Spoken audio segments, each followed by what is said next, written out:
നമ്മളിപ്പോ ഇത്രയും നേരം മഴക്കാലത്ത് പാലിന്റെ കാര്യങ്ങളാണല്ലോ പറഞ്ഞത്, എങ്ങനെ ഉപയോഗിക്കേണ്ടതെന്നുള്ളത്. അതെ അതെ. ഇനി നമുക്ക് പാലിന്റെ ഉൽപ്പന്നങ്ങളായ തൈര്, മോരും ഒക്കെ എങ്ങനെയാണ് മഴക്കാലത്ത് ഇഫക്റ്റീവായിട്ട് ഉപയോഗിക്കാൻ പറ്റുന്നത്? നമുക്ക് ആദ്യം തൈര് തന്നെ എടുക്കാം, കാരണം ആദ്യത്തെ പ്രോഡക്റ്റ് തൈരാണല്ലോ പാലിൽ നിന്നുണ്ടാവുന്നത്. അപ്പൊ തണുപ്പും ഒരു ഹെവിനെസ്സും ഒക്കെ ഉള്ള ഈ ഒരു കാലാവസ്ഥയിൽ 24 മണിക്കൂർ കഴിഞ്ഞ തൈരാണ് ഉപയോഗിക്കുന്നത് നല്ലത്. എന്ന് വെച്ചാൽ കുറച്ച് പുളിയുള്ള തൈര് ശരിക്കും പറഞ്ഞാൽ. എനിക്കൊന്ന് മിക്ക വീടുകളിലും അമ്മൂമ്മമാരൊക്കെ ഉണ്ടെങ്കിൽ അവർ പറയും രാത്രി തൈര് കഴിക്കരുത്, അബദ്ധമാണ്. അപ്പൊ അത് നമ്മളൊന്ന് ശ്രദ്ധിക്കേണ്ട കാര്യമാണ്. മീനിന്റെ കൂടെ പൊതുവേ നമ്മള് 2 ആനിമൽ പ്രോഡക്ട്സ് ഒരുമിച്ച് ഉപയോഗിക്കരുതെന്നാണ് പറയുന്നത്. അങ്ങനെ പറയുന്നുണ്ട്. തൈരില് നമ്മള് ഏതെങ്കിലും ഒരു സ്പൈസ് ചേർത്ത് ഉപയോഗിക്കാം. മഞ്ഞളോ കുരുമുളകോ? അതെ, കുരുമുളക് പൊടിയോ മറ്റേ ജീരകപ്പൊടി.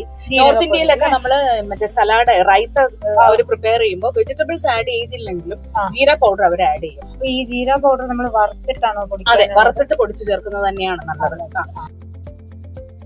പെട്ടെന്ന് ദഹിക്കാവുന്ന രീതിയിൽ സഹായിക്കുകയാണ് ഈ സ്പൈസസിന്റെ ഉപയോഗം. അതും ഈ പറഞ്ഞ പോലെ ഒരു നുള്ള് ഉപയോഗിക്കുക. നമ്മുടെ ഒരാളുടെ ആവശ്യത്തിനുള്ള തൈര് എടുത്തു കഴിഞ്ഞാൽ അതിലേക്ക് ഒരു നുള്ള് ജീരകപ്പൊടിയോ കുരുമുളക് പൊടിയോ നമ്മുടെ ഇന്ദുപ്പോ അല്ലെങ്കിൽ മഞ്ഞൾപ്പൊടിയോ അല്ല നമ്മുടെ നോർത്ത് ഇന്ത്യൻസിന്റെ ചാട്ട് മസാല, കാരണം അതിനകത്ത് ബ്ലാക്ക് സോൾട്ട്, ആംചൂർൺ അങ്ങനെ പലതരം സാധനങ്ങൾ സ്പൈസസ് ചേർന്ന് വരുന്നത്, അത് ചേർക്കുന്നത് വളരെ നല്ലതാണ്. തൈരിന്റെ ഒരു നോർമൽ ആയിട്ടുള്ള ഡൈജഷനെ അത് സഹായിക്കും.